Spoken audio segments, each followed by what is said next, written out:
So, video present ko lang sa inyo guys. Ito ang bagong router na binibenta namin. This is for VLAN. Ginagamit namin siya sa VLAN ng mga piso Wi-Fi. And pwede mo rin siyang gamitin as home AP. Actually, gamit ko siya as home AP. Andun yung AP ko sa taas. Medyo madumi yung setup ko. So, ang maganda sa kanya is yung specs niya. Is very similar sa Compass N5. But yung price niya, hindi ganun. Malayong mas mababa. And yun, binili ko siya ng maramihan para siyempre gamitin ko sa mga piso Wi-Fi na binibenta namin. Kasi medyo wala na rin kaming VLAN capable router na maganda like 5v5. Kasi yung 5v5 wala nang stocks. Meron naman pero first hand sobrang mahal din. So naghanap ako ng mas cheaper and much better. So ano yun yung mga advantage nito? So yun, meron siyang 4 ports, isang 1 port, 3 LAN port. Pareho lang din sa pag gumagamit ka ng 5v5. 4 din yung ports mo. Pag ginawa mo siyang VLAN by the way. So ito, gigabit lahat ng ports niya. Tapos dual band siya. Makita mo 4 yung antena. So may dalawa kang antena para sa 2.4G. Meron ka ring dalawang antena para sa 5G. Tapos ang maganda dito sa kanya guys is Wi-Fi 6 siya. So pwede mong i-research kung ano yung advantage ng Wi-Fi 6. Pero yun yung pinaka-latest na architecture ng Wi-Fi signals ngayon. So kung worried ka naman kasi bago itong Wi-Fi 6 or relatively bago, hindi naman talaga sobrang bago pero medyo mas later versions na siya. Siya yung pinaka-latest ngayon ng architecture ng Wi-Fi. So, if worried ka na hindi mag-work yung old cellphone, mag-work siya. Kasi ang Wi-Fi 6, backwards compatible siya. I think ma-search mo rin yan sa Google kung gusto mong i-check. Mag-work siya kahit mga old phones. Yung nga lang, kapag yung phone mo, like mga bago kang phone, mga 2019 pataas, mga ganyang phone, medyo high-end ng konti, lahat ng yan is Wi-Fi 6 compatible. Ibig sabihin, kaya nilang gamitin yung Wi-Fi 6 signal ng router. So, like ito, check natin muna sa cellphone ko. Disconnect muna tayo dito sa mga Netflix nito. Okay. So, like ito, yung gamit ko sa bahay actually is ganito din. Pero ginawa kong AP, syempre hindi naman ako nagbebenta sa bahay. Kasi mas maganda siya kapag naglalaro ka ng games. So, makita mo may number 6 sa taas. So, ang maganda dyan, 2G man or 5G, pag i-connect mo dyan, kahit 2G may Wi-Fi 6 din. Pag i-connect ko dito, lalabas din yan ang number 6 dun sa taas. Dito sa 2G. So, isabihin, yung ganitong router na gamit ko sa bahay is compatible siya. Or pwede siyang gumamit ng Wi-Fi 6 signal.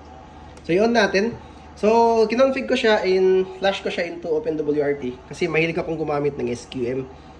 So, kung familiar kayo sa SQM, meron doong mga coding na ginagamit natin for yung mga piece of cake na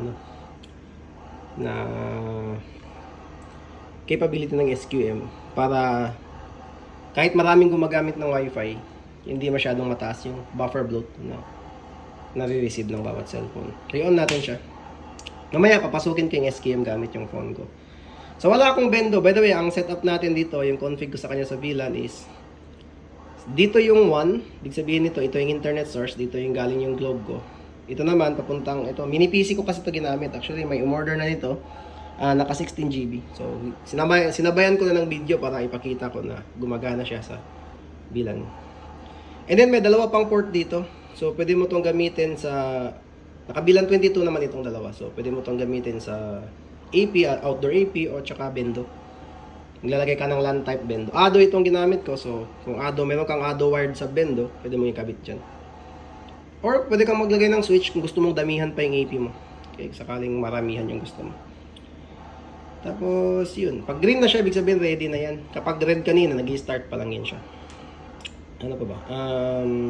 Yun. I guess that's all.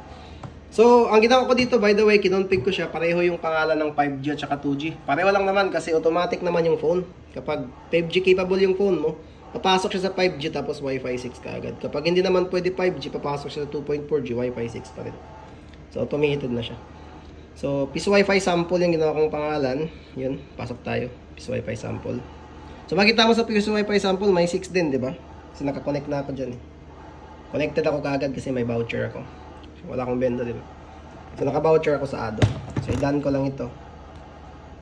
Punta tayo sa Google Chrome. Then, yung ano.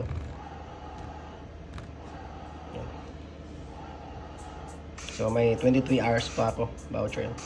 Internet is up. So, Wi-Fi quality, off ko muna ito kasi nagda-drums yung ado eh. Medyo maingay siya.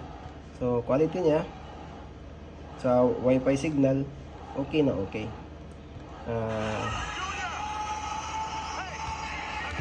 Syempre, yung Wi-Fi speed, depende pa rin sa internet source ninyo. Pero yung signal kasi, yung mahalaga dyan, especially pag naglalaro ka, kailangan maganda yung Wi-Fi signal mo. Pwede ka rin mag-Netflix. Netflix. Yan. Actually, naging cellphone. Nanonood ako nito kanina. So, subukan natin kung mag-load ba kaagad. Hanap tayo ng mga cartoon dito.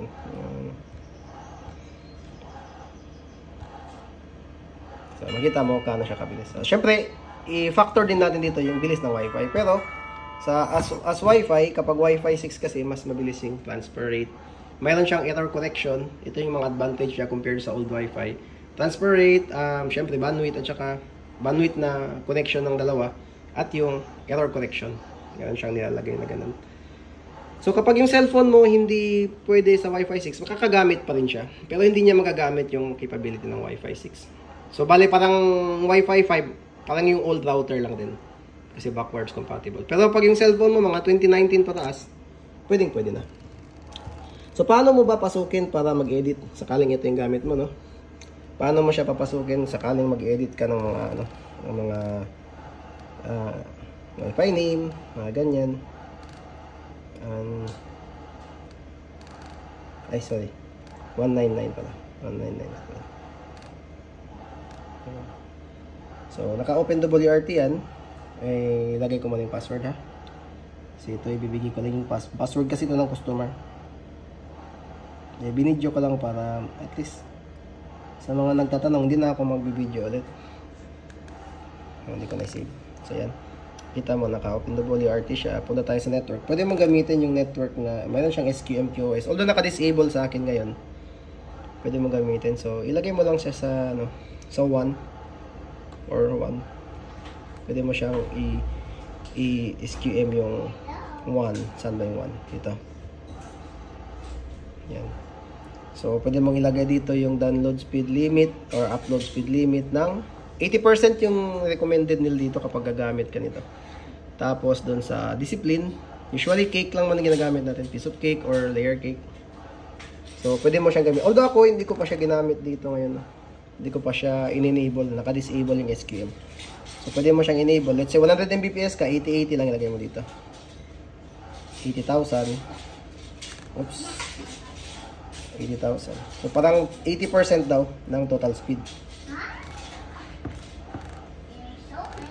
Maliit talaga ito. Yan. Tapos, enable mo lang.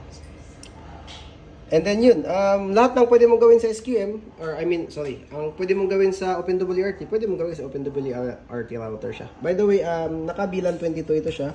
Makita mo yun dito sa mga network and then interfaces. Okay?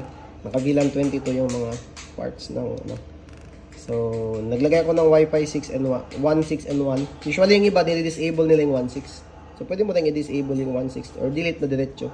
Kasi usually IPv4 naman tayo dito sa Pinas. Pero ako nilalagay ko yung 1.6 kasi susubukan ko yung IPv6 na setup. Yung walang IPv4, susubukan ko siya mamaya.